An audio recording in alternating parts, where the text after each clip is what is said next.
closer to home, recent events throughout the past few years involving gun violence in our communities, particularly in our schools, have brought upon new laws in the state of Michigan, particularly surrounding firearm safety and firearm locks. And joining us to talk about some of these new rules and regulations in place and resources available in our communities is our local police chief in West Bloomfield, Chief Michael Patton from the West Bloomfield Police Department. Chief, thank you for being with us today. Good morning, Tyler. How are you? I'm doing fantastic. How about you? Fine, thank you.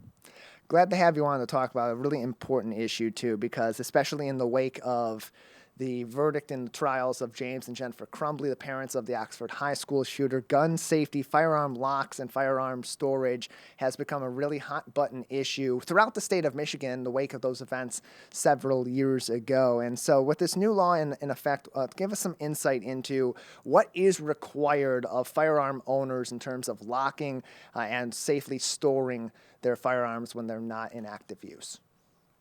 Thank you. Well, a lot of people think this law, the genesis of it was the incident here in Oakland County up at Oxford involving the Crumley family, but it actually had been in some development and discussion for some time. And there have been other examples of similar laws in other states that Michigan had been monitoring. Look, these kind of stories are not just the horrific incidents like you saw up there in Oxford, but there are local stories here that have occurred even in West Bloomfield that really don't get the attention that they need. But they still do relate to the proper and safe storage of firearms, where because they weren't properly and safely stored, there was an issue and some tragedy occurred. We had incidents back of students here within the West Bloomfield School District a few years ago, and it's really nothing to do with the school district per se. It's just that they happen to be students, where in each of those incidents, the young person found a firearm in their home that their parent had left unsecured, and they committed suicide. And of course, those are horrific, terrible incidents, not only for the family, but for the schools and really for the community at large. And really, if safe storage laws had been applied and were in effect, that the likelihood of those incidents have happened were probably very minimal. And Public Act 17, which is what you're talking about, that's really what's at the crux of it, is providing safety for minors and for others that may encounter these firearms and potentially do harm to themselves and or others in our communities. But also what's been a big part of this effort to put this law in place and to enhance gun safety and lock accessibility in our state has been partnerships between the Michigan State Police, Michigan Department of Health and Human Services, and our local law enforcement departments to provide these child safety firearm locks or just general firearm locks to people in our communities. Talk about those resources and how they're available, particularly in our local area through your police department and others in our neighboring communities. Well, I shared with your office recently, and there was a press release through the Michigan Department of Health and Human Services, where via a state grant, they obtained funding to provide child or firearm safety locks at any of the Michigan Department of Health and Human Services offices through what they call Project Child Safe. Well, West Bloomfield Police Department and many other area police departments in Oakland County have long been a participant in Project Child Safe, providing these free gun locks to any one of their residents that can come into the station and pick one up. Part of the new law that went into effect in February of this year was a requirement in Michigan that all firearms are in fact sold with a firearm safety lock included with them. Now, most firearms, if anyone ever bought a firearm new from a licensed dealer, they would already have known that a firearm safety lock was included in that, but now it's incorporated as part of a Michigan law too. The law requires that the firearm, if there's a minor in the home, that it be kept either in a locked box, like a safe or a gun box, and or under a lock, like a key lock or combination lock, or with a slip-through type gun firearm safety lock that you would open up a mechanism, whether it be a revolver or a semi-automatic pistol or rifle or shotgun, insert the cable lock through, and then to keep the key secured away from any minor children within the home. The law also requires that if you're outside the home or visiting someone where it's reasonable to think that there's children in the home, that you take those same firearm protections when you're visiting someone in the home, and if not, keep it secured in compliance with the law inside your vehicle. Also keeping it in a locked box or keeping your car doors locked. And in terms of the local community, when someone comes into the police headquarters at Town Hall, and they're looking to access some of the free gun locks that have been made available through our West Bloomfield Police Department. What sort of education is provided to them at that time, or resources educationally are provided to those in our community when they're picking up those critical resources? Well, I think it's important. I think most people that probably come up with the idea that it's time to come into the police department to pick up a gun lock or already ahead of the information curve. We have informational brochures that we can provide them. Part of the new law also is when a firearm is sold, that informational materials are also provided to the buyer of the firearm about proper and safe ways to store their firearms. So we always appreciate people. Sometimes it's a reminder. You see us at public events and we'll be handing out gun locks and things like that, just as a reminder to homeowners and parents and other responsible people that own firearms that they really have a significant responsibility, in particular, not just related to having minor children in the home, but particularly keeping firearms as secured as possible in their residences and in their cars. It's not uncommon here in West Bloomfield or other communities. You'll see in the news somewhere that a firearm is stolen out of a car. And again, sometimes people think it's really safe. They leave it in their car driveway, or if they take it to the car wash or something like that.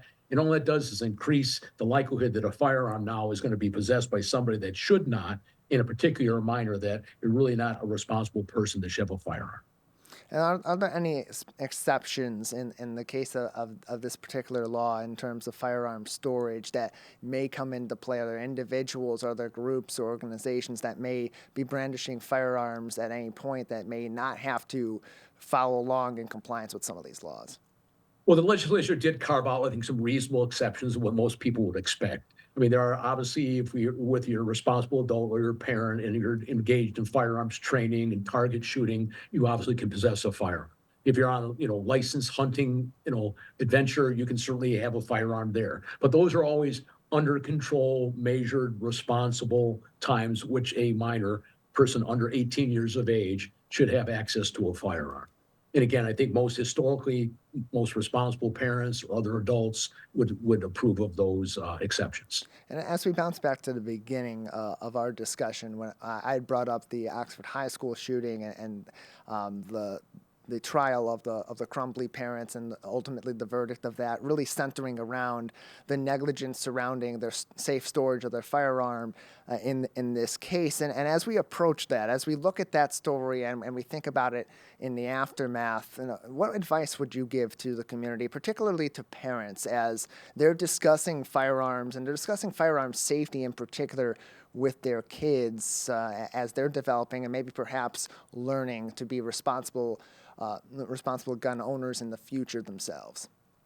Well, again, looking back at some of the facts and circumstances over those suicides that I mentioned earlier within the township or the school district, that the kids were students. Look, there's always the parents always believe that their children are very responsible and it's safe to leave a firearm. I mean, or they've taken them out and they firearm and their kids were okay with firearms, or that they really had it hidden very well inside the home. Now, Tyler, if you go back and when you were a child, you probably knew where your parents had most things in the home. So to think that your child is not going to find something is probably not a very reasonable point of view to have. It's also very important. I think you look at these tragedies, whether it be a suicide or someone doing something horribly wrong, like a homicide, that really, if safe storage had been applied, that they really would have been minimized, if not eliminated altogether. And a lot of these tragedies would be prevented. And that's really what the hope of this law is, that many of these tragedies are to be prevented as much as possible. Chief Michael Patton with us from the West Bloomfield Police Department. Plenty more information that you can find about this topic and more on their Facebook page at West Bloomfield PD. And your questions are always welcome from our local police department on their non-emergency phone number, 248-975-9200. Again, 248-975-9200 for non-emergency questions. Chief, I want to give you a chance, too, as we recognize National Public Safety Telecommunications Week, to recognize some of the most important people on our front lines that are helping our public safety officers, both police, fire, and EMS across our 4 communities. Well, their technical title sometimes is telecommunicator, but we still call them our dispatchers. They really are one of the first tier. They really are the first responders in any kind of emergency or need for police or fire services. Our dispatchers here at the West Bloomfield Police Department, they not only dispatch for West Bloomfield Police and Fire, but also for the communities of Orchard Lake, Kegel Harbor, and Sylvan Lake. So if you're in those communities and you call the police, other than a general business line, you call 911, it's really members of the West Bloomfield Police Department. They're answering the phones for all four communities, for all four police departments, and the West Bloomfield Fire Department that services all four of those communities for fire and EMS.